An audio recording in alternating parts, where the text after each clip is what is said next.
Hello everyone and welcome to another fabulous event at this phenomenal celebration of Douglas Week, and kudos to our colleagues at University College Cork and all the co-sponsors of this amazing tribute, reflection, commemoration, and hopefully some celebration of Frederick Douglass's monumental visit to Ireland. It's so heartwarming for us on the other side of the Atlantic to see how conversations about this historical event are informing very, very important conversations about social justice and equity in Irish spaces, in Ireland, and indeed beyond. Conversations that we're involved in the United States. We've been very active over the last 2 years, and two of the people I have the pleasure of speaking with today have been doing this work for a long, long time. And it's a privilege and honor of mine to follow after them a little bit or try and catch up with the work that they've been doing over very, very many decades. And I just want to again go on the record in terms of paying tribute to Mick Moloney, my colleague at New York University, and Leni Sloan, Lenwood Sloan, I'm going to call him Leni today if that's okay, who have been pioneering in this topic of the interconnectedness of the Irish and African experience in terms of people of African descent. Today, the talk is Frederick Douglass at the Crossroads, Navigating Minstrel Stereotyping and Societal Perceptions in the 19th Century. As I mentioned, Mick Moloney is my colleague at New York University. I'm Dr. Miriam Nyhand. I'm the Associate Director and Director of Graduate Studies at New York University. Mick is a renowned ethnomusicologist, musician, performer, intellectual, and has done so much work in terms of unpacking stereotyping and cultural practices and representation through music in particular. Lenwood Sloan is someone who's come from the creative space in this regard as well, and has been for very many decades as well, been looking at this interconnectedness. And at this point in time, he and Mick have developed a very, very nice format and landscape of intellectual engagement on these topics about minstrelsy, stereotyping, representation, etc., etc. So what we're going to do today is we're going to have a conversation built around a presentation, and we'll transition then into a Q&A session as well. Myself and Mick and Leni, of course, will be part of the Q&A, and we look forward to people's questions and comments and interventions. So if we can keep the comments and questions to the end. So first of all, I hope, welcome Leni and Mick. I hope that was okay. You asked me for an informal introduction to you. I hope that wasn't overly informal. And let me say again how much of an honor it is for me to be here moderating this panel with you both today. Leni by way of Pennsylvania and Mick by way of Bangkok, right? That is correct. 85 degrees today, I won't say anymore. Okay, wow. And it's always great to be with the three of you, no matter where we are on the globe. Yeah. What you see in front of you there is a very interesting piece of sheet music. And you can see it's named Cleopatra Finnegan. And then it suggests that myself and Leni are going to use that as a springboard to talk about a topic that we've been deeply involved in a variety of ways. So for over 3 decades, Leni, in the process of those 3 decades, Leni and myself have traveled prodigiously. Ireland, all over America and Cuba being just some of the places that we have engaged in what is generally a fairly informal dialogue, but based very solidly on well-researched facts, mostly by Lenwood Sloan, who introduced me to the topic of minstrelsy when I read an extraordinary article he wrote in a magazine called Callahan's Irish Quarterly back in 1983. We've been, as I said, joined at the hip now for 3 decades, talking in various ways about this presentation. We decided to tailor this particular presentation to Frederick Douglass, to the timeline of Frederick Douglass's visit to Ireland. And Leni, you asked me to start this presentation with you talking about Daddy Rice. Well, this is very important because Frederick Douglass, as you have probably experienced through the workshops and the many wonderful panels, attempted to escape on the Underground Railroad many times and achieved and succeeded in 1838. His passage to freedom, disguised as a sailor, and disguised as a conversation that we are going to use today a lot. At that same year, Thomas Dartmouth Rice appeared as Jim Crow, and his costume, his song, his vernacular, and his dance galvanized and amalgamated the notion of Jim Crow, which has simultaneously been an ethnomusicology and dance piece, and also a stereotype that has haunted Black men. We'll move through Thomas Dartmouth Rice's life in the next few slides. This is Thomas Rice in his other, shall we say, identity. He's normal, if we want to use the word Leni, identity. But then you introduced me to this representation of Jim Crow, which is replete with all sorts of symbols and meanings that have to be deconstructed, and no better man to do it than yourself. You've educated me on the multiple meanings of this next image. Yes, we must remember that when we talk about American minstrel shows, we are talking about Irish men of the famine period and the period slightly before, Irish men in blackface, portraying Black men, mimicking white men. Let me say that again. Irishmen in blackface, portraying Black men, mimicking Irish men. In this slide, which is 1838, the same year that Frederick Douglass escapes, you see Jim Crow. This is a grand drape from the beginning of a show. Thomas Dartmouth Rice, as soon as he joined a company in New York, that company went to Florida to perform. And so in this slide, you see images of alligators. You see the image of Black men who were called crows. So you'll see a crow, the notion of monkeys dressed up like white men. You'll also see his 6 characteristics of African dance: the flat foot, the bent leg, the hips asunder, the torso falling forward, the head in multiple motion, the arms akimbo, and the hands articulating the rhythm and the beat. It's important when you contrast this to Irish dancing. But I do want you to also look at the clay pipe in his hat. This was a signal to the audience that he was really not a Black man. He was an Irishman, because he was so convincing as an Ethiopian delineator that he was often run off the stage by segregationists. And so he set a symbol to the audience that he was an Irishman. Next slide, please.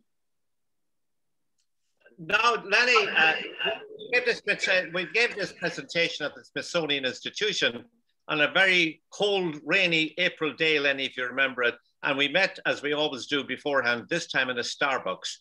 And I've almost a photographic memory of you drawing my attention to this particular image, because the question has always been, how much did the minstrels make up about Africanness, and how much did they actually observe and then translate into the art form known as minstrelsy? And you introduced me to this, which is fairly recently in West Africa.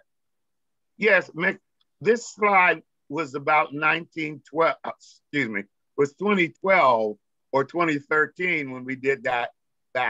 And what was so exciting about this piece is the 6 characteristics of African dance that I showed you in the slide before.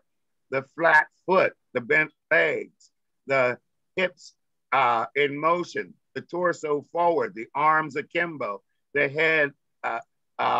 This is exactly the 6 characteristics of African dance portrayed in Africa and presented and performed in African celebrations in 2013.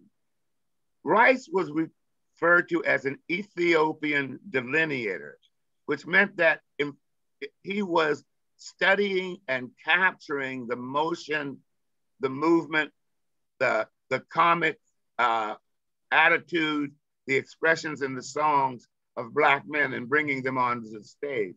So we see that from 1838 to 2013 or 14 or 15, this same dance has evolved and has sustained the characteristics of African dance in America. And you can see this done any Saturday night when there's a good band and a dance floor. The central instrument of minstrelsy, as is generally known by now, becomes the banjo. That's my instrument. I've been a banjo driver, Leni, as you well know, and I've played the banjo during these presentations at various times over the years. And this is my banjo. But the banjo, as is generally known now, emerged from African antecedents. Not that the banjo was carried in slavery or anything like it by slaves to the Caribbean and to the Americas, because they carried nothing, but they carried an idea.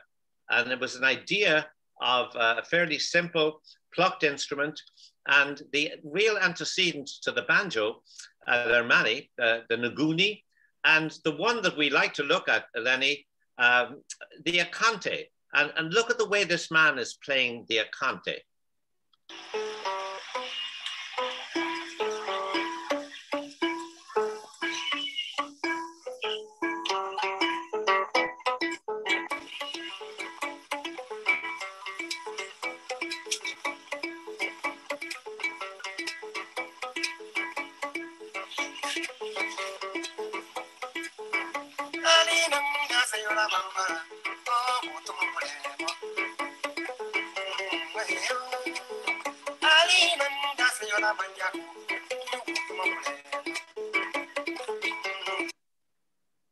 In the plantations, the banjo, the idea is translated into this instrument known as the gourd banjo. Again, in music and in society, embodies the notion of marginality on the edge of the society, on the edge of the musical culture. And when it's recreated in America and appropriated, and then you have very interesting things to say about appropriation, the banjo ends up with no frets, played by people like Tommy Jarrell in North Carolina with the same body posture as the akante.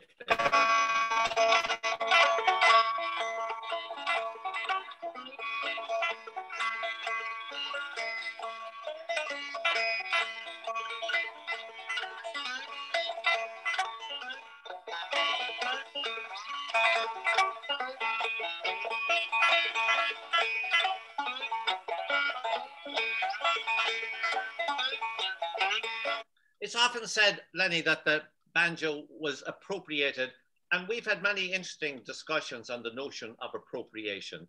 And you've always gently reminded us that all art is somehow connected to the notion of appropriation. Yes, appropriation and assimilation are the two tools of the investigation and innovation in the arts. But when that appropriation is at the expense of the culture that donated or contributed, that is when we begin to depart from the evolution of art and into the commodification of the art. I love this picture, Mick, because those of you who have been following the life of Frederick Douglass may remember that Frederick Douglass was quite enamored with fiddle, and the violin/fiddle became an instrument of his life, both in good times and in hard times. Well, it's often taught, Leni, as you well know, that old-time American music, Appalachian music, is really based heavily around the percussive backbeat of the banjo from Africa, And the fiddle, which is from the Anglo-Celtic tradition, really, when it comes to early American folk music. And what I love about this picture is that Jaron Paxson, who's well known to me, lives in Brooklyn, he's from Los Angeles, calls himself Blind Boy, but he's not blind at all. It's just a very colorful way of describing his connection to marginality.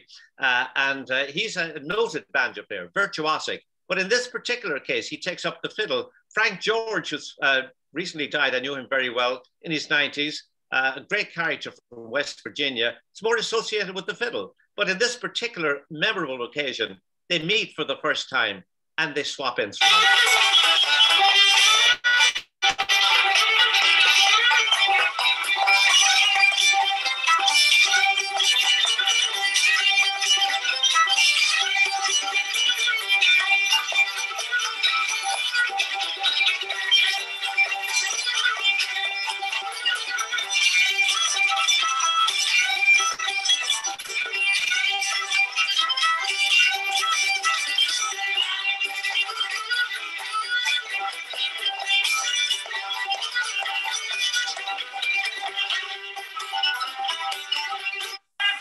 And Mick, most favorite Mick, my journey.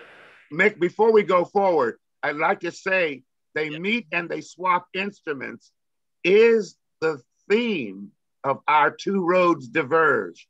That they exchange instruments and cultural expressions and begin to mix is very important. The other thing, very quickly, is that Blind Boy takes his name from a number of blind musicians who came on to the minstrel stage across its 100+ years. And you know, what I love about this is because great African-American musicians like Rhiannon Giddens and the Chocolate Carolina Drops are now very much involved in the process of reclaiming their place in American music. And Rhiannon wrote a song, Country Girl, where she's the country girl. And what I like to, you know, always draw people's attention to is that these didn't magically come together. They came together in American music by countless acts of friendship, which by definition are also diplomacy. And countless acts of hardship, Mick, where people who lived outside of common culture lived together and began to assimilate in the best sense of that word. My attention to minstrelsy was drawn by you, Leni, in that wonderful article you wrote. Irish mornings and African afternoons, was that it, or was it the other way around? Irish mornings and African afternoons. It's about the migration of Irishmen into America, taking up blackface, black music, and black dance. And you were involved in the first and most memorable film. It should be in every high school in America, about the stereotypification of images of blackness in American culture, which has culminated in the horror show that we've recently seen. And in this movie, which has disappeared, Leni, you can tell us after this segment, Ethnic Notions. This is where I first saw you live. Happy Sambo began his stage life in the late 1820s when a man named T.D. Rice brought a new sensation to American theater. Rice was known as an Ethiopian delineator, a white comedian who performed in blackface. The name of his routine would later become the symbol of segregation in the South. Jim Crow was a dance that started on the plantations as a result of dancing being outlawed in 1690. Dancing was said to be crossing your feet by the church. And so the slaves created a way of shuffling and sliding to safely glide around the laws without crossing their feet. The slaves had a saying for their cunning in skirting the law. Wheel about and turn about and jump just so. Every time I wheel about, I jump Jim Crow. According to legend, T.D. Rice saw a crippled black man dancing an exaggerated Jim Crow dance. Rice took the man's tattered clothes and that night imitated him on stage. It was an instant success, and America loved it. and a bevy of imitators came about. Literally hundreds of men tore up their clothes, discarded their perfect dialects of the black man, and began to do this exaggerated character dance, which became known as the Jim Crow character.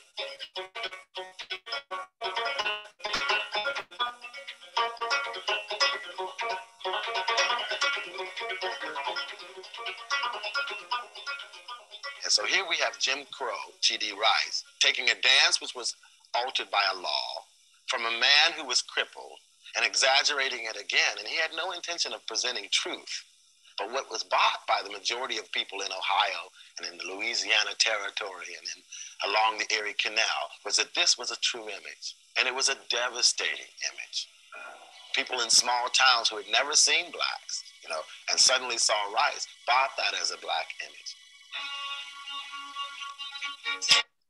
Well, Leni, whatever happened to that movie? You've told me and I've forgotten the details of it, but it's no longer available. Yes, the very brilliant director and film producer died, and the movie went into his estate, and it was frozen from distribution.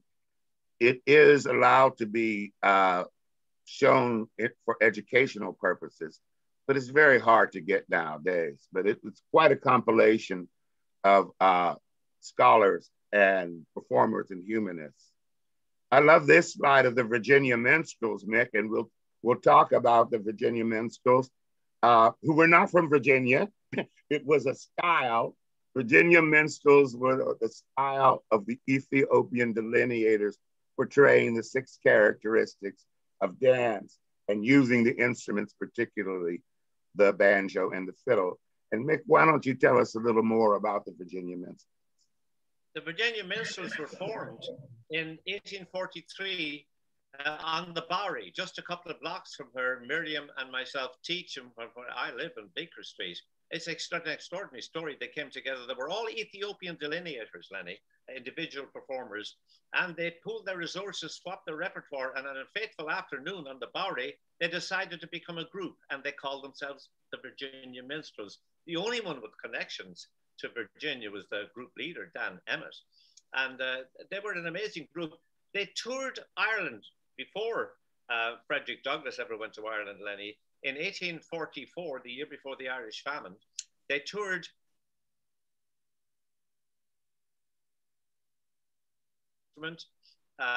appropriated with the big question mark in the United States, then taken to Ireland, where there are now 10,000 banjo players at the very least, and I'm one of them. And Mick, they played in Cork, when Frederick Douglass visited, played in Dublin and Belfast. And Mick, I wanted to say that at the emergence of the Virginia Minstrels in 1843, Frederick Douglass had ascended and become a comrade, intellectual in the Emerson and Thoreau transcendentalist movement, and began to learn the art of listening and speaking, of presenting conversation, argument, and political positions at the lectern. The minstrels then took up the mimicking of the African Americans and the transcendentalists. And we'll see that in the next slide. Can I just before the next slide, Leni, one of the big issues in minstrelsy, and you can go briefly through this, was how much of what they presented was, shall we say, based on reality, and how much was invented. And I think most of us thought that more of it was invented than not. But you gently draw our attention to the fact that blacks and whites met under a variety of circumstances, socially and in work. And this is a famous lithograph, which you deconstruct masterfully, called the Grand Jamaican Ball, with different classes of whites and blacks all together looking at one another and emulating one another. What I absolutely love about the Grand Jamaican Ball is that in the ballroom, all classes of white and black living in the plantation came to the same balls. So Here you see Europeans with their legs turned out and their heels together in a European scowl, but also their knees bent, assimilating Black dance as they marry it, as in minestrone, to European and Irish jigs. In the middle of the picture is the gentleman with his legs pointed, his feet pointed, and his upright body and his arms in the air, which suggests Europe. At the foot of the picture is a gentleman who is beginning to assimilate Black culture. You see African-American house enslaved servants in this picture. In the back upper left, you'll see field workers who are enslaved, who were allowed to come into the ballroom to listen to the music. And because the music was played by African-Americans, in the balcony up left, you will see an African-American band and choir singing. The people who were in the middle of the balcony were middle class and lower class Irishmen and Scotsmen who were working the plantations, and the people that you see on the ballroom floor were the upper class. So this lithograph shows all classes in combination with each other and in assimilation, mimicry, and new invention. Miriam, you were gonna. No, I just wanted to make sure that we were kind of sticking to time. You had outlined themes, and I believe you've gone into you'd set out the becoming kind of theme, and now we're gone into the kind of confronting in that positive and negative sense. So I just wanted to make sure we were on, yes, on the right track. Thank you.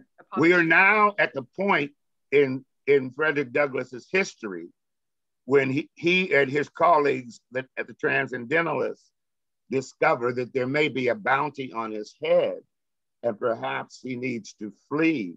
And we're looking at the cultural images that were surrounding him as he was making that decision, and also the images of Black men that were being exported. Irishmen in America raising themselves up by performing in blackface and then exporting those images and stereotypes to Ireland. Mick, would you talk about this picture? This is Dan Emmett. And Dan Emmett is the grandson of an Irish immigrant who fought in Washington's army. He had the dual job as a doctor and a chaplain. That's an interesting combo. And after the war, he became kind of an outwoods man, tired of shooting and being shot at. Moved his family to Mount Vernon, Ohio, and there young Dan Emmett was born, and saw Black boatmen going up and down the Ohio River when he took a job in Cincinnati as a clerk, which later Stephen Foster was to do, and he became the father of minstrelsy, and he's here dressed. You talked a little bit about the lectern and the stump speech that Dan Emmett is clearly giving there, and then him as a fully fledged minstrel, as an Ethiopian delineator and minstrel, the same person. Yes, and the important thing is on the left, he is dressed as closely as he can to the sack coat that freedmen wore, and he is mimicking the lectures and the lyceums of Thoreau and Emerson and eventually Frederick Douglass. And on the right, you see a complete exaggeration of those clothes and an exaggeration of the African-American, including a wire that was attached to his banjo so that every time he played, his collar lifted up and his hat tipped and danced on his head. From emulation to exaggeration. He wrote his most famous song, which he wrote in 1859, when he was a member of Brian's Minstrels in New York, was Dixie, and it shocked him and everyone else when it became the anthem of the Confederacy.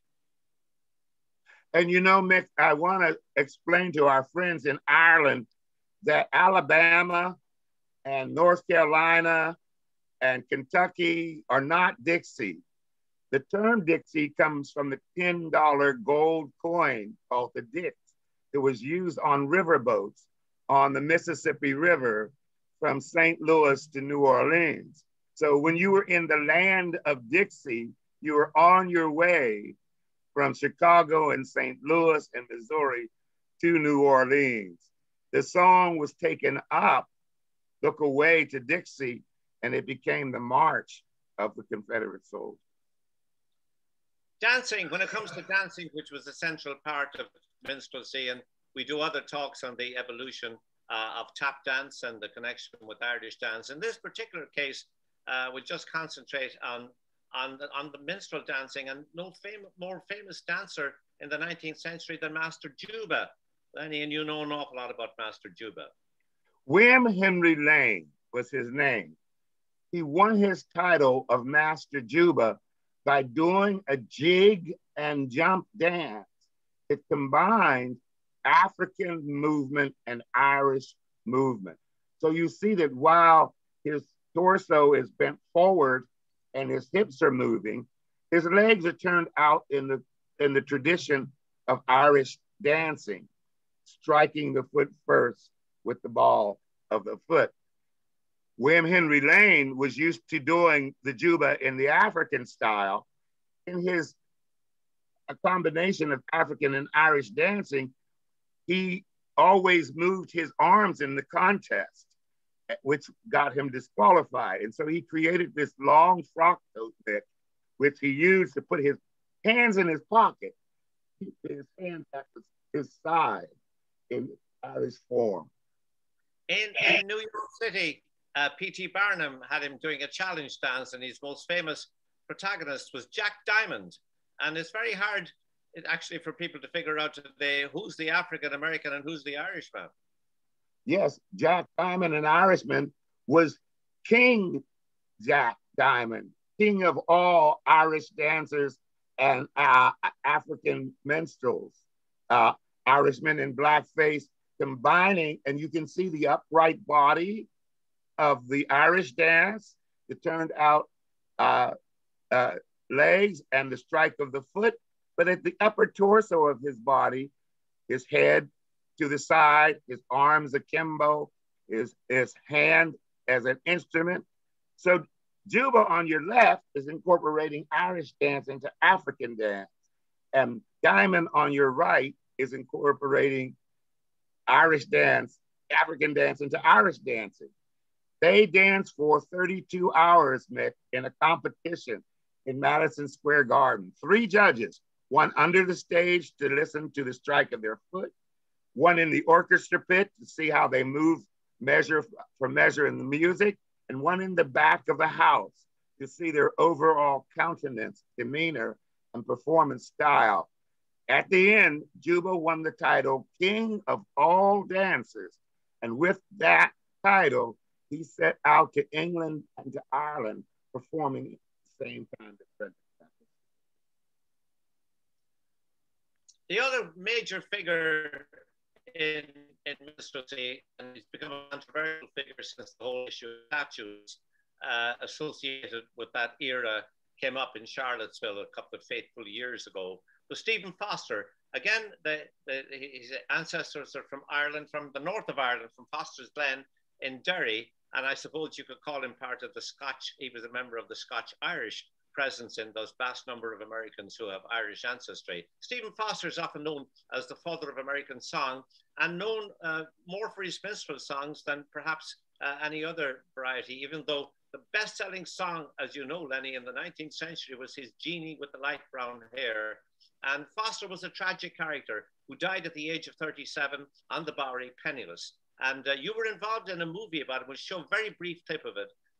Born in the Pittsburgh area, worked like Dan Emmett did in Cincinnati, which was a unique vantage point. Home in the Underground Railroad, looking from the state of Ohio across the Ohio River to the slave state of Kentucky.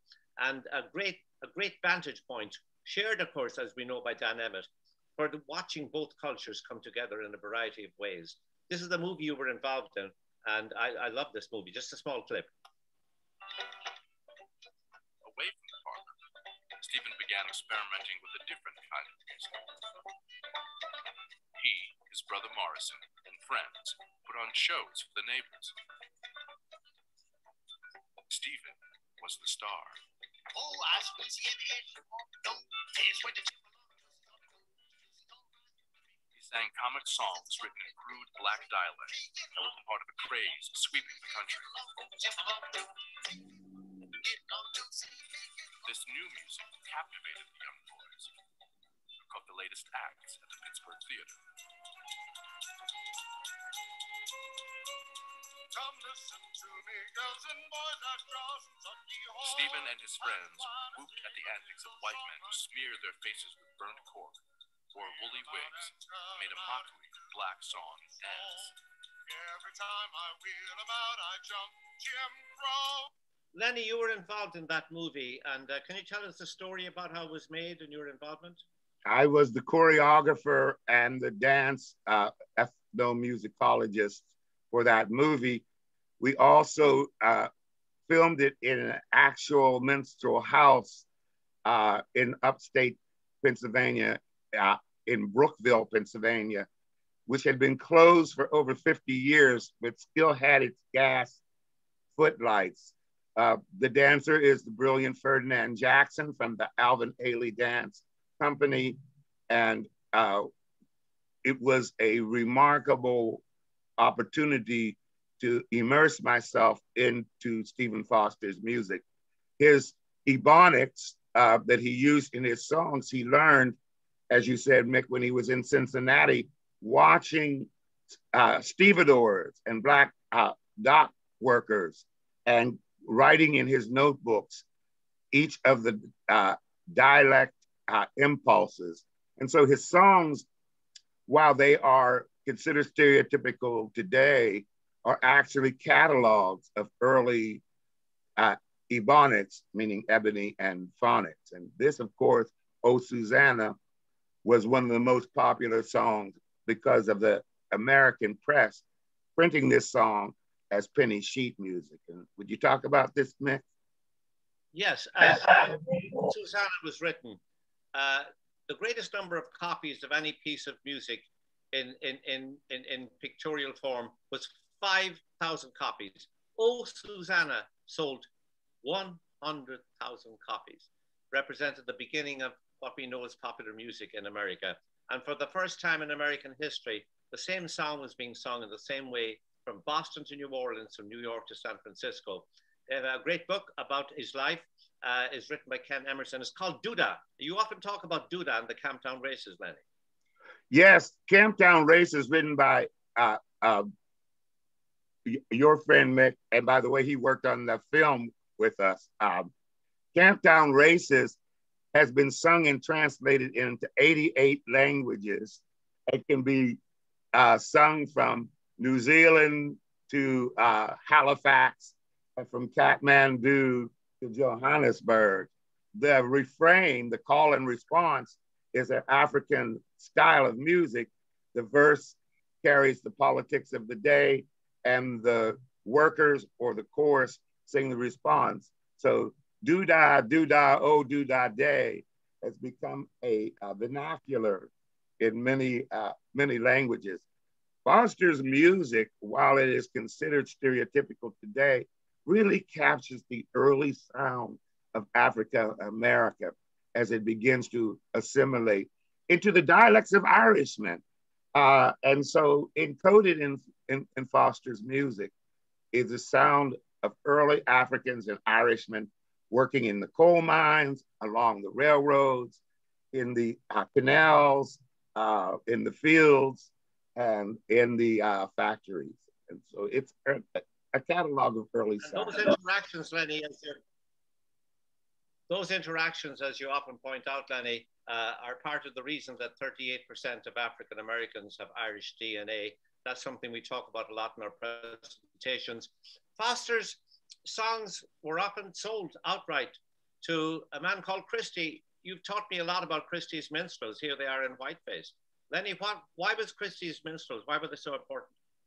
Well, these 6 men would appear at the beginning of their act as Virginia minstrels, in raggedy clothes, and then they would appear as Macedon minstrels in that exaggerated costume that you saw Dan Emmett wear.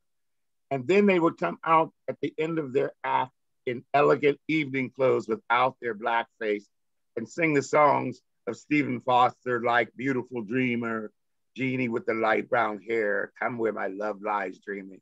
And so the audience of middle class and lower class Irishmen assumed that this was a company of 18 or 20 men. Christie was also famous for doing travesty, i.e. appearing as a woman and doing the dances of people like Fanny Ellsworth or Lola Montez or Lada Crabtree, and also introducing to the ladies of the audience who were in the balcony wearing veils so they would not be seen, the fashions of the day. They became quite popular, and they too traveled to Ireland at the time that Frederick Douglass was there.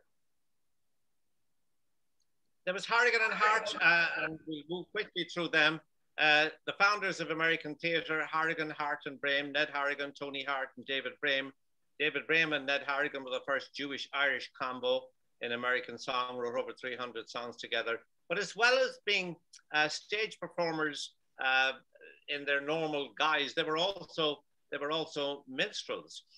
This is one of their most famous sets because a lot of their plays, themes, and songs were based on tenement life in New York, extremely multicultural milieus, and represented with varying degrees of realism by Ned Harrigan.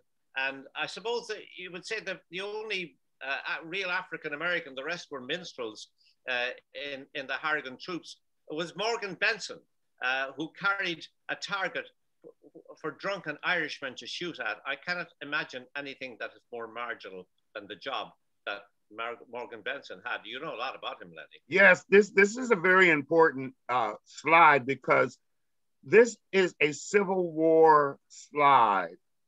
And of course, we know a great deal about the draft riots where Irishmen were drafted into the United States Army to fight in the Civil War for the freedom of African Americans. And their anger and anxiety resulted in riots in New York City, 165 people killed and over 500 wounded during the Irish draft riots. It was at the same time that the United States inducted African Americans into the Army, the United States Colored Troops. And each regiment of the United States Colored Troops had a young Black boy as the flag carrier in front of the regiment. Often the flag carrier, Mick, the young boy was the first to be shot because the Confederates wanted to shoot the American flag down. So this Mulligan Guard taking shots at the young boy's target is a satire to the audience about how Irish regiments felt about Black soldiers fighting beside Black soldiers and also fighting for African-American freedom. Leni, I've never asked you this question before, but you seem to know so much about the topic. What might Frederick Douglass have known about or thought about minstrelsy? Frederick Douglass despised minstrelsy because the minstrels arrived in Ireland before Frederick Douglass did. Now, Frederick Douglass was trying to rise up the image of Black men and speak eloquently about their plight. When Frederick Douglass met Daniel O'Connell and the two of them merged in their simpatico for each other, Frederick Douglass also absorbed Daniel O'Connell's style of presentation. At the same time, everywhere else, these minstrels were performing and mocking and mimicking the use of that high class. So Douglass was struggling, particularly in Ireland, trying to portray a positive image of Black men, while everywhere these minstrels were performing, they had actually arrived with derogatory images before he got there. I love this particular slide of the Mulligan ball, which is a Harrigan harp piece, because it shows a Black company and a white company on the minstrel stage at the same time. And Mick, would you talk about this? Well, this was a celebrate. This was probably Ned Harrigan's most famous and long-running play ever on the Broadway Theatre, just a few blocks from New York University. And it was sensational at the time because it involved a set which had 2 floors. And the Skidmore Guards, which was basically a minstrel group, part of the Harrigan troupe, were overhead. And underneath it was the Mulligan Guard. They accidentally double-bucked the theatre. And Harrigan in the farce knew that the style of African dancing, with the movement downwards into the floor being the first movement, would make the ceiling collapse. And this drew people in fascination. That every night in this production, every matinee, the ceiling collapsed and there was a knockabout. And the actors literally emerged black and blue. Nobody died, and they never did in the Harrigan plays. They all lived to fight another day. Mick, I just want to recap again. So this is a set that has 2 floors. The audience gets to see the Irish community dancing on the first floor and the Black community on the second floor. Remember, these are all Irishmen in blackface. Even the women that you see are men portraying in travesty women. At some point, the jig on the bottom floor and the jump dance on the top floor come together with the floor crashing in. 60 artists were hired here, one of the largest theater companies of Irishmen in minstrels. So this was an employment opportunity for musicians in New York City. And again, all of the women characters that you see, Black and white, are played by Irishmen. All of the policemen and guards and soldiers by Irishmen.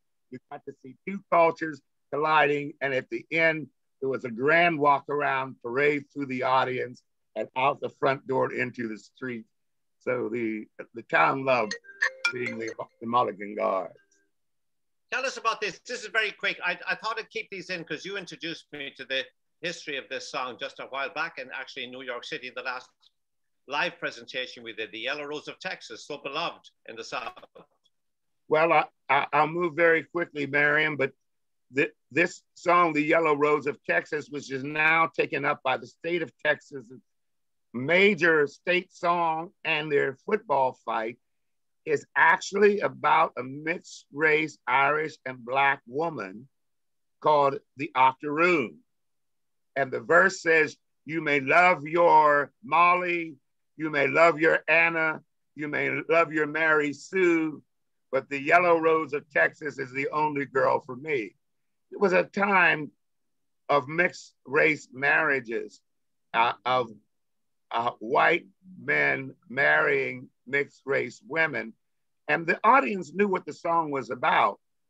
By about 1915, Mick, the song became a popular band song. By 1922, it became a marching band song in parades. And by 1960, the state of Texas had taken it up and sang it as a state song.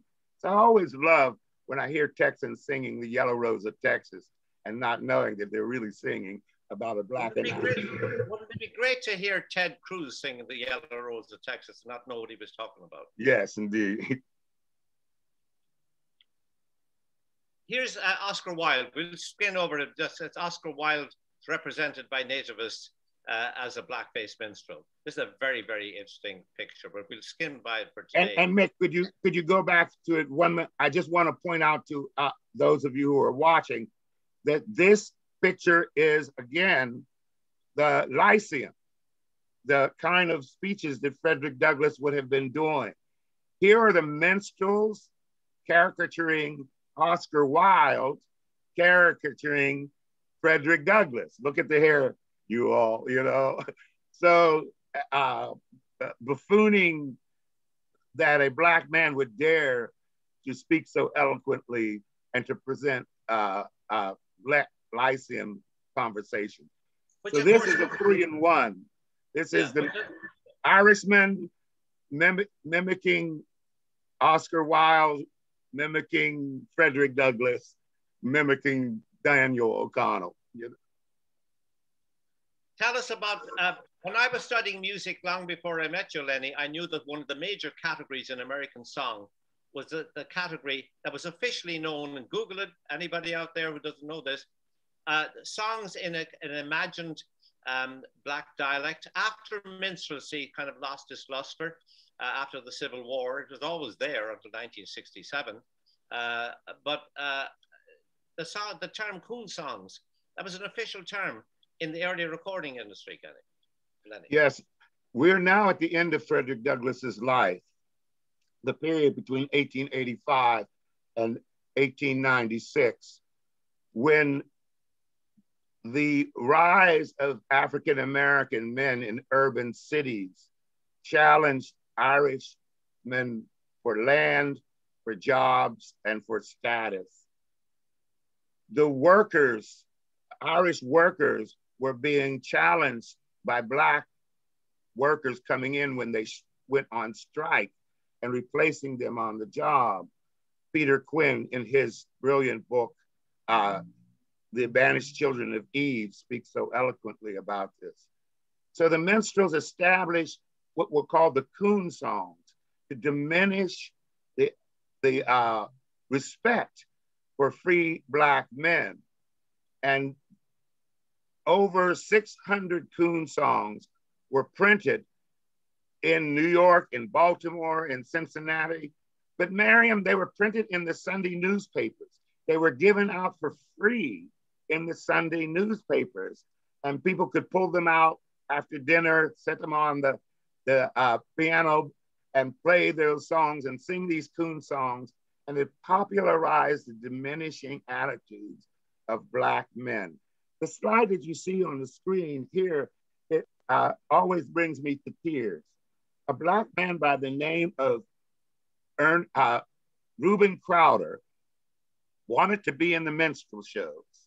So he went to New York and he changed his name to Ernest Hogan. He took on an Irish name because he figured that in blackface, no one would know that he was Black. Now you have a Black man portraying an Irish man, portraying a Black man, singing diminishing songs. He wrote a song called All Coons Look Alike to Me, which became so popular that it became a ragtime competition piano song. Ernest Hogan was a master of the piano. And the lyrics, the music was so intoxicating that people whistled it in the streets. But the lyrics diminished the rising free and freedman class who were challenging Irishmen in New York. This caused race riots between Blacks and Irish at the end of the 19th century into 1903. And it caused the next song. I went on a major hunt for sheet music with my mentor, Kenneth Goldstein, and I was totally shocked when I came across this one, which is in my official collection at New York University of sheet music. And it was this one, which was in just about every Sunday newspaper in America, wasn't it, Len? Yes, this with what you're looking at is a sheet music that was given out in the Sunday supplement in the San Francisco Examiner. But this piece of sheet music was printed in 600 newspapers across America. And its title, St. Patrick's Day is a Bad Day for a Coon, suggested that on St. Patrick's Day, Irishmen went out and found a Black man and painted him green. And so they did across America.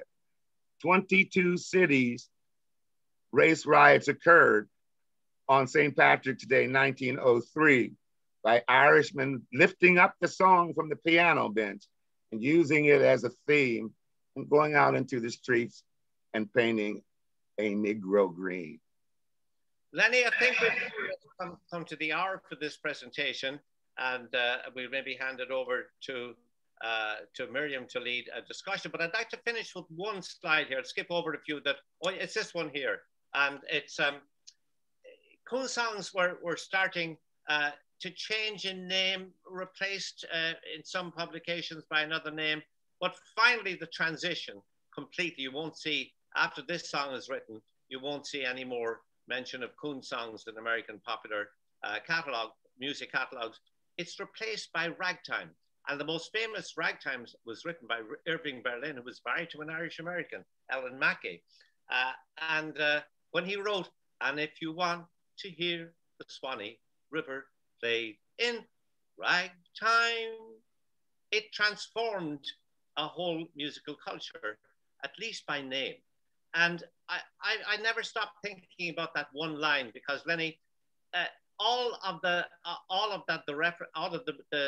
words in that one line are syncopated, except ragtime, an absolute work of genius. And it took the great book, The Poets of Tin Pan Alley, to draw my attention to that, how much genius there was in that one line, which led to the official renaming of coon songs as ragtime. And Mick, I'll end by saying we are now in a hall of mirrors, because now we have a Jewish man portraying an Irish man, portraying a Black man, portraying an Irishman to an audience of New Yorkers. And nothing is about truth, and everything is about amalgamation. In here are the sounds of the Jewish hora, the Irish jig, the African jump dance, and the new music of the 20th century. And so we are now at the true melting pot, or gumbo, where nothing is real, but everything exists.